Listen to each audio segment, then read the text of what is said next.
یہ با ایمان نہیں تھے، اہل جاہلیت کی بدگمانی کر رہے تھے، وہ بھی اللہ سبحانہ و تعالیٰ سے اور رسول اللہ صلی اللہ علیہ وآلہ وسلم سے۔ پھر صفحہ نمبر 240 میں ہے ایک قوم بزدل ہو گئی تھی۔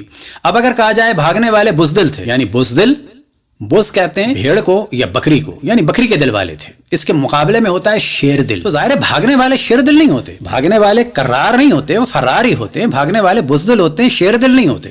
تو یہاں پہ کہا گیا ایک قوم بزدل ہو گئی تھی، ان پر اللہ تعالیٰ نے رعب طاری کر دیا اور حق سے انہیں دور کر دیا، یعنی یہ حق سے بھی دور تھے۔ جب رسول اللہ صلی اللہ علیہ وسلم کو چھوڑ کے جائیں گے تو قطعاً حق چھوٹ جائے گا۔ اب صفحہ نمبر 242 پر دوبارہ ہم دیکھتے ہیں ان الذین تولوا منکم یوم التقى جمعان، بے شک وہ لوگ جو پیٹ پھیر گئے تھے۔ پھر ہم نے ایرو لگایا ہے، یہاں پر حضرت عمر رضی اللہ نے یوم جمعہ کو خطبہ ارشاد فرمایا اور آل عمران کی تلاوت کی۔ خطبے کے وقت اس سورت کی تلاوت آپ کو اچھی لگتی تھی۔ جب آپ ان الذین تولوا منکم یوم التقى جمعان تک پہنچے تو فرمایا جب غزوہ احد ہوا تو ہم بھاگ گئے۔ ہم سے کیا مراد ہے؟ یعنی اصحاب بھاگ گئے۔ یہ کہنا کہ منافقین بھاگ گئے نا، یہ فرما رہے ہیں ہم بھاگ گئے۔ اب آپ ہم کے معنی کیا لیتے ہیں؟ یعنی وہ اپنے آپ کو منافقوں میں شامل کر رہے تھے، ہم بھاگ گئے یعنی منافق بھاگ گئے نا، منافقین تو اس میں آئے نہیں تھے، وہ تو وہ لوگ تھے کہ جو راستے سے واپس چلے گئے تھے۔ یہ جو راگ الاپا جاتا ہے کہ یہ منافقین کے لیے آیا تھا، یہ ایسا نہیں ہے، منافقین اس میں آئے نہیں، سارے وہ لوگ بھاگے تھے جو آ گئے تھے۔ ہاں ایمان ان کا بھی قوی نہیں تھا اور وہ ہم پہلے بیان کر چکے۔ پھر فرماتے ہیں میں بھی بھاگ گیا، نہیں کہا کہ میں بھی تشریف لے گیا، یہ آپ کے مترجم نے ترجمہ نہیں کیا ہے جو آپ ایشو بنا رہے ہیں۔ پھر اس کے بعد امام ابن منذر سے جو روایت ہے کہ وہ 3 افراد تھے، ایک مہاجر اور 2 انصار۔ تو یہاں پر جناب عثمان کا نام چھپایا جا رہا ہے، ایک مہاجر جو بھاگنے والے تھے وہ یہ بھی تھے۔ پھر اس کے بعد اگلی روایت میں آتا ہے کہ یہ آیت حضرت عثمان، رافع بن معلہ اور حضرت حارثہ بن زید کے حق میں نازل ہوئی۔ پھر اس کے بعد اگلی روایت میں آتا ہے نام کہ یہ کون تھے، حضرت عثمان، حضرت ولید ابن عقبہ، حضرت خارجہ بن زید اور رفاعہ بن معلہ کے حق میں نازل ہوئی، یعنی ہر جگہ جناب عثمان کا ذکر آ رہا ہے۔ اس کے بعد اگلی جو روایت ہے جو آخری لائن ہے کہ اس روز جو لوگ بھاگے تھے وہ حضرت عثمان، حضرت سعد بن عثمان، حضرت عقبہ بن عثمان رضی اللہ عنہم۔ تو یہاں سے پتہ چلا کہ ان کے لیے پھر آپ دیکھیں آخری لفظ میں استعمال ہو رہا ہے جو لوگ بھاگے تھے وہ حضرت عثمان اور یہ لوگ تھے۔ تو یہ شور مچانا کہ جی توہین ہو گئی جناب عثمان کی، تو یہ آپ کے علماء پہلے سے کرتے چلے آئے ہیں، اور کسی نے بھی لفظ تشریف استعمال نہیں کیا، کسی نے بھی نہیں کہا کہ جی تشریف لے گئے تھے۔ رسول اللہ صلی اللہ علیہ وسلم کو تنہا چھوڑ کے دشمنوں کے نرغے میں تشریف لے گئے تھے۔ اب اس کے بعد صفحہ نمبر 243 پر دوبارہ یہی والا موضوع ہے کہ فلان کہا گیا، اور اس کے بعد کہا گیا سعد بن عثمان ایسے بھاگے تھے کہ یہ لوگ کون کون تھے، کہ یہاں پہ نام لیا گیا کہ فلان۔ اب فلان میں جو ہے حضرت عثمان کا نام چھپا دیا گیا، لیکن بعد میں جو روایات آئیں گی تو یہاں پر واضح ہے کہ یہ حضرت عثمان تھے جو ہم پہلے بیان کر چکے، لیکن اس تفسیر میں ان کا نام چھپا دیا گیا کہ تفسیر تبری میں ہے، یعنی در منصور میں ذکر چھپا دیا گیا، لیکن تفسیر تبری کے اس آیت کے ضمن میں 174 پیج پہ ہے فر عثمان بن عفان و عقبہ بن عثمان و سعد بن عثمان رجلان من انصار حتی بلغوا الجلعب جبل من ناحیت المدینہ ممن یلی الاعوض اقاموا به صلاة ثم رجعوا الى رسول اللہ، کہ 3 دن کے بعد آئے تو آپ نے فرمایا لقد ذهبتم فيها عریضا، بہت ہی لمبے گئے، بڑے چوڑے میں گئے۔ اب اس کے بعد نیلے سے ہم نے ہائی لائٹ کیا ہے کہ اس جگہ کو چھوڑ دیا، اللہ تعالیٰ نے انہیں معاف کر دیا، اور یہ وہی والا موضوع آ رہا ہے کہ معاف کرنے سے کیا مراد ہے، کہ عفو اللہ سے کیا مراد ہے، اللہ تعالیٰ نے انہیں معاف کر دیا جب انہیں سزا نہ دی اور سب کو نیست و نابود نہ کیا، یعنی ان کا حق یہ تھا کہ ان سب کو نیست و نابود کر دیا جائے، کوئی بجلی گرے یا ان کو مس کر دیا، لیکن اللہ نے ان کو معاف کر دیا۔ معاف کرنے سے کیا مراد؟ چھوڑ دیا۔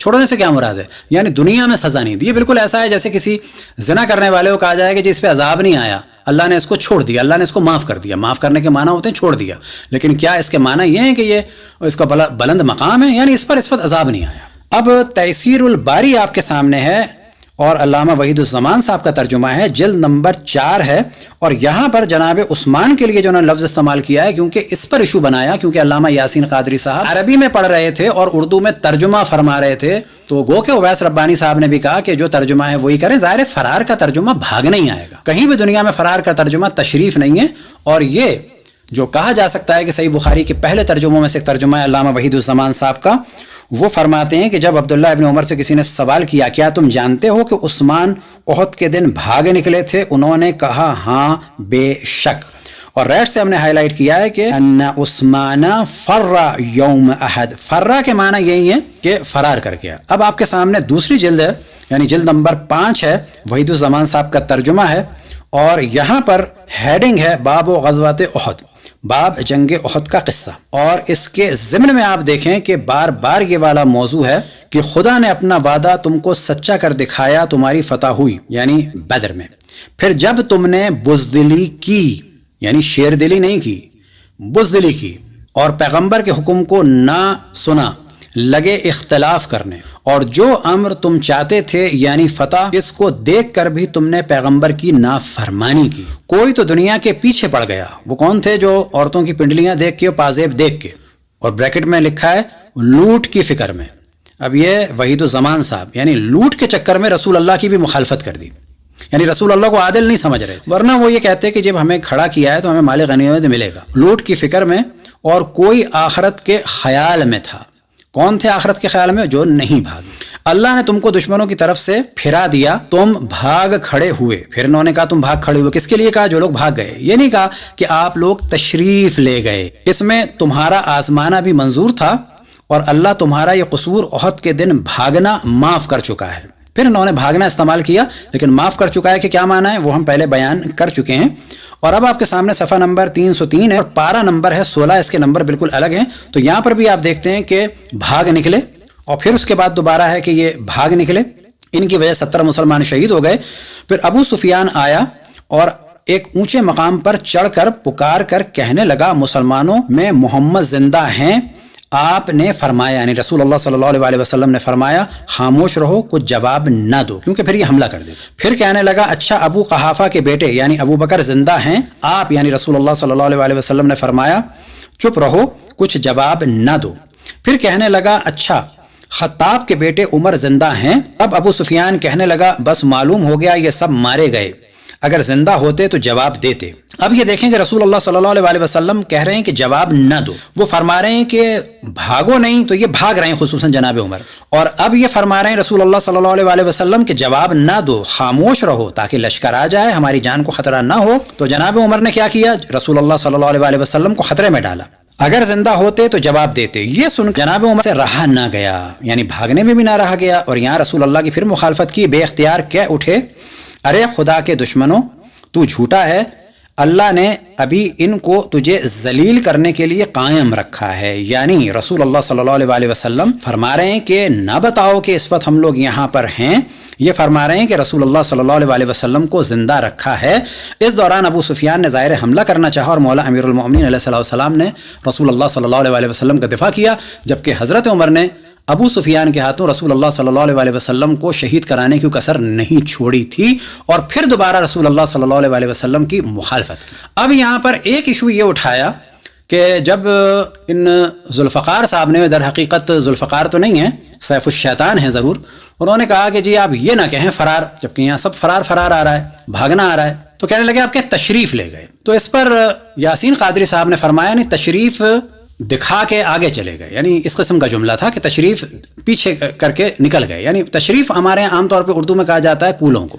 تو یہ کہنے لگے جی آپ نے توہین کر دی، یہاں سے توہین کا موضوع نکالا، جس پہ یاسین قادری نے کہا کہ نہیں، جب ادبار کا ترجمہ کیا جائے گا تو پیٹ نہیں کیا جائے گا، اور یہ واقعا صحیح کہہ رہے ہیں، جو ادبار کا ترجمہ کیا جاتا ہے ولو ادبارا، تو اس کے قطعاً معنی پیٹ نہیں ہے، بلکہ عربی میں اس کے معنی یہی ہے کولے دکھا کے بھاگے۔ اب وہ الگ بات ہے کہ یہ عربی میں قابل قبول ہے، اردو میں ہم اس کا ترجمہ کر دیتے ہیں کہ جو پشت کر کے بھاگے، تو یاسین قادری صاحب نے کوئی غلط نہیں کہا، لیکن اب ہم یہاں سوال کرتے ہیں، ان کے لیے تو آپ کہتے ہیں کہ جی تشریف نہیں دکھائی، لیکن اب آپ کے سامنے سیر حلبیہ جلد نمبر 2 ہے، اور صفحہ نمبر ہے 304، اور یہاں پر یہ موضوع ہے کہ مولا امیر المومنین علیہ السلام کے ساتھ 2 بڑے عجیب و غریب واقع ہوئے صفین میں۔ پہلا واقعہ کیا ہوا؟ حملہ علی بصر ابن ارتاد، معاویہ کا ایک انتہائی ہٹلر قسم کا ایک جرنل تھا جس نے 30,000 مسلمانوں کو مارا، اور مولا امیر المومنین کی طرفدار خواتین کو حتیٰ بازاروں میں بیچا، اور رسول اللہ صلی اللہ علیہ وسلم مولا امیر المومنین علیہ السلام کے سگے چچا زاد بھائی عبید اللہ ابن عباس کے 2 کمسن بچوں کو ماں کے سامنے ذبح کیا۔ یہ ایک درندہ قسم کا آدمی تھا، اور اس کو بھی کہا جاتا ہے جو سو کال صحابی۔ جب ہم کہتے ہیں افراد کی مخالفت کرتے ہیں، وہ ایسے افراد کی کرتے ہیں، نہ کہ ان افراد کی جنہوں نے رسول اللہ صلی اللہ علیہ وسلم کے لیے جانیں دی۔ اس نے کیا کیا؟ حمل علی بسر بن ارطاط فلما رأى انه مقتول کشف عن عورته فانصرف عنه، کہ اس نے اپنی شرمگاہ کو کھول دیا اور مولا امیر المومنین علیہ السلام نے اس کو پھر نہیں مارا۔ اب یہاں پہ آپ کیا کہیں گے، یہاں کیا ترجمہ کریں گے کہ اس نے اپنا کیا دکھایا، اگلا دکھایا کہ پچھلا دکھایا؟ اب ظاہر ہے کہ ہم ادب سے کہہ دیں گے جی اگلا دکھایا کہ پچھلا دکھایا، ایک عام آدمی کہہ دے گا یہ دکھایا کہ وہ دکھایا۔ اب انڈیا میں کوئی ہوگا تو وہ ذرا اور کھول کے کہہ دے گا، پورے بھی زبان والا ہوگا وہ اور کھول کے کہہ دے گا، بڑے رقیق الفاظ، لیکن بات صحیح ہے کہ اس نے اپنا کیا کھول کے دکھایا۔ دوسرا واقعہ کیا ہوا، والثانية حمل على عمرو بن عاص فلما رأى أنه مقتول كشف عن عورته فانصرف عنه علی کرم اللہ وجہہ، کہ یہاں پر تو واضح کہا جا سکتا ہے کہ عمرو بن عاص کے پیچھے مولا امیر المومنین علیہ السلام حملہ کرنے کے لیے بھاگ رہے تھے۔ عمرو بن عاص نے اپنے تمام کپڑے اتار دیے اور جب بھاگ رہا تھا تو کیا دکھا کے بھاگ رہا تھا، وہی تشریف دکھا کے بھاگ رہا تھا۔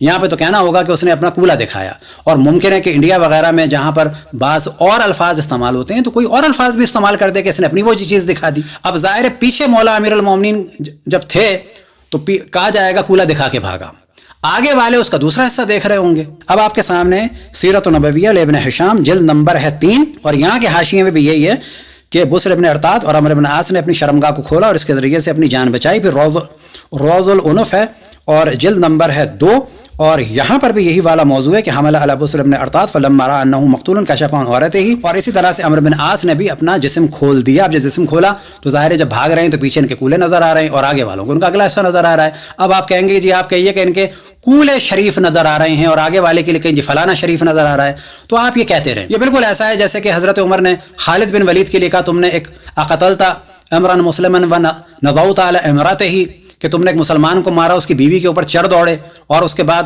کہا کہ اس نے زنا کیا ہے۔ اب آپ کہیں نہیں، زنا نہیں کیا، زنا شریف کیا، بلکہ اپنا فلانا عضو شریف، ایک جلیل القدر صحابی کی بیوی کے جو صحابیہ تھیں ان کے فلان شریف میں داخل کر دیا۔ یہ اگر آپ ایسا ترجمہ کرنا چاہیں کریں، لیکن حضرت عمر نے خالد بن ولید کے لیے لفظ زنا استعمال کیا کہ اس نے زنا کیا ہے۔ اب آپ کے پاس سامنے عقد الفرید جلد نمبر 4، اور یہاں پر بھی یہ والا موضوع ہے کہ فاقبل عبداللہ ابن عباس علی عمرو، کہ عبداللہ ابن عباس نے اسی عمر سے کہا، کون؟ عمر عاص، یا عمر انکا بعت دینکا من معاویہ، کہ اے عمر عاص تم نے اپنا دین بیچ دیا ہے معاویہ کے ہاتھ۔